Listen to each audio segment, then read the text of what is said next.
Welcome in the Jazz Hour Lounge, Edsel. It's a pleasure to have you here. It's an honor to be here. So grateful. Thank you so much Well, for really having me here. I'm really happy to be here. wonderful. So I'm going to basically ask you some questions that relate a little bit to the festival, but mainly to your career in reference to the festival. So, like your career has a wide span over the past 40 years, and you have been blessed with many incredible projects. You're one of the most innovative Latin pianists today. With that experience, you're a very experienced teacher of the bandstand learning concept you showed us yesterday morning. So you have gone some very deep into the history of the Latin American music, going all the way to Africa to actually study and explore your heritage. What is that you learned after leaving Berklee in 1985 that nobody can teach in an academic environment?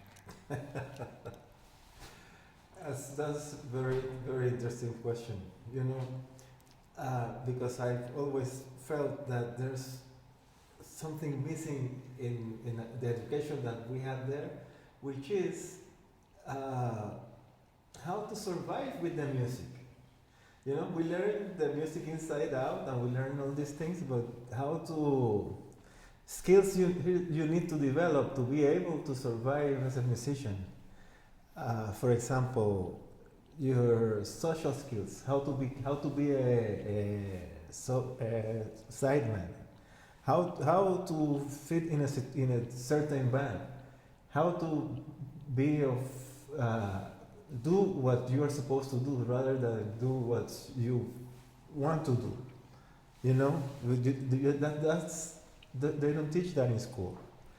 And then a lot of people find, I've noticed that they come out of school and they don't find work because either they don't get along in the bands they are called to play, or they don't dress up the way they should be dressed up to play in a certain place, and they cut the flow of even the music happening the way it should because of other things that have nothing to do with music, but they are not taught in the school. Yeah.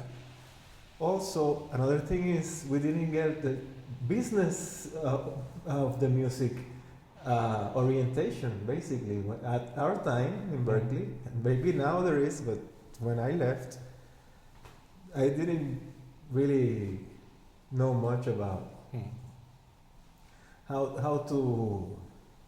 to negotiate, how to ask, how to take care of my music as a business instead of just taking care of the music as I am a musician and I live the music, and that's another thing that I think is very important. Yeah.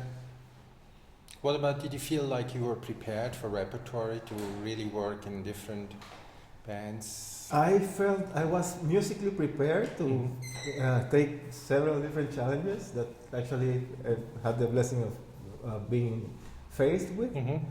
But what I felt more, and still to this day I struggle with that, is the part of like organizing the business of the music, because I had to push myself by myself to try to get that up to the level of the what's the right word, up to be equal with the music command of the command of the skill of music. Yeah. So have that same level of command in the business of the music would be very helpful. Yeah. So that's something that I have to also, to this day, I push myself to try to improve on that side. Great. Now you're very versatile in both jazz and Latin music. Now for pianists, that is a heavy task. How do you shift gears between a jazz gig and a Latin gig? Do those two styles sometimes get into each other's way, or has it become natural to just switch? And how do you prepare yourself for either genres? Well, that's another thing that also relates to the previous question and to this one, is the fact of the social skill of that you need to develop to be able. It's a matter of respecting the other people and the culture that you are going to be faced with. in doing the work you are going to do. So, for example, if I am going to play Latin music, I want to learn. I mean, I am not Latin, but if I'm going to play jazz with, say, African American group, I have to try to speak how they speak, learn how they do. If I go to play with the Africans, I eat what they eat. I try to get other influences of their own culture, which is out of the respect I have for that culture. And that's the way that I can relate with their music, in a way that tried to emulate but how they relate to their music. That's the thing. So I don't really say, okay, I'm going to play jazz now, I'm going to flip and think of this way, but rather being aware and being open. Openness is very important. Okay, don't have any preconceived judgments of what I am going to be faced with in the music, whatever it is that I am going to be dealing with. Now, in reference to the clinic this morning, for example, Conrad said, about a lot of Latin cats, they hear everything in the clave. But when you play with the jazz cats, they don't necessarily hear the thing in the clave, they hear it like in blues phrases and so on. So that's like a different thing. How do you approach it when you play a standard? Well, yesterday, I think you played Alone Together, right? In your workshop, so, and you went right for into the Latin thing, Well, we were, in that particular case, we were trying to play it as an example of what we were showing, the rhythm of Peru and that kind of thing. So we, on purpose, we played it that way. It wasn't really open. I was trying to be more contained within the rhythm, so that it could convey what we were trying to share in the workshop. But well, see, when I hear you, you really can play jazz. Basically, you can be the jazz pianist, but yet you're really known as a Latin pianist, so to say, but you can easily go and play a lounge gig, play just standards all night, it's not a problem. I love it. I love jazz. I love the freedom. I love the swing of the jazz. I respect the culture deeply, and I've made my life. I've made jazz my life. Yeah, exactly. I play Latin music because I was born and raised in Puerto Rico, and that's I was playing salsa before I knew what was major or minor. I actually found out when I was a kid. I was playing in salsa bands, and they had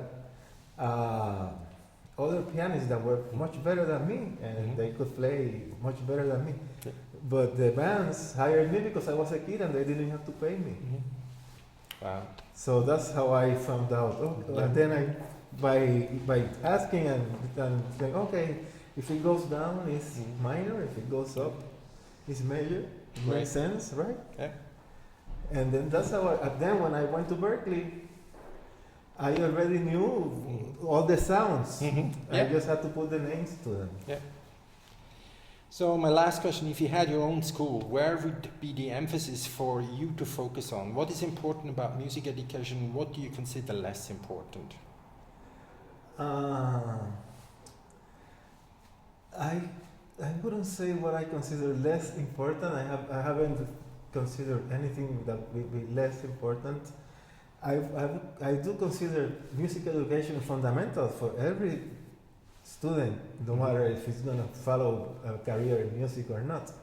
But being exposed to music makes the person more sensitive. More sensible to different things, to subtleties. And that translates to any other thing that they may going to do in the future. So if I had a music school, I would, apart from teaching, I would have focus on the interaction and the The playing. Yes, Yeah. which is it's even more important than what you're playing, it's what you're listening, and what Yeah. you can actually listen and can actually Yeah. relate to. Yeah. Like when I graduated, we had 900 students graduating that year, you know. Only 17 performance majors we were.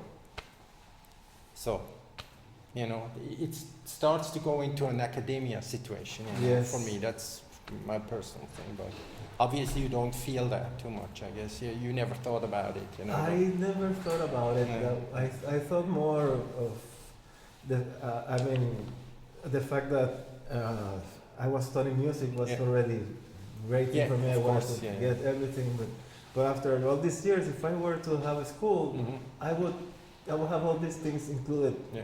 with the music education. Great. Thank you very much for this time. Thank you very much. Very happy and grateful to be here. Really from my Yeah. heart. Thank you so much. Great.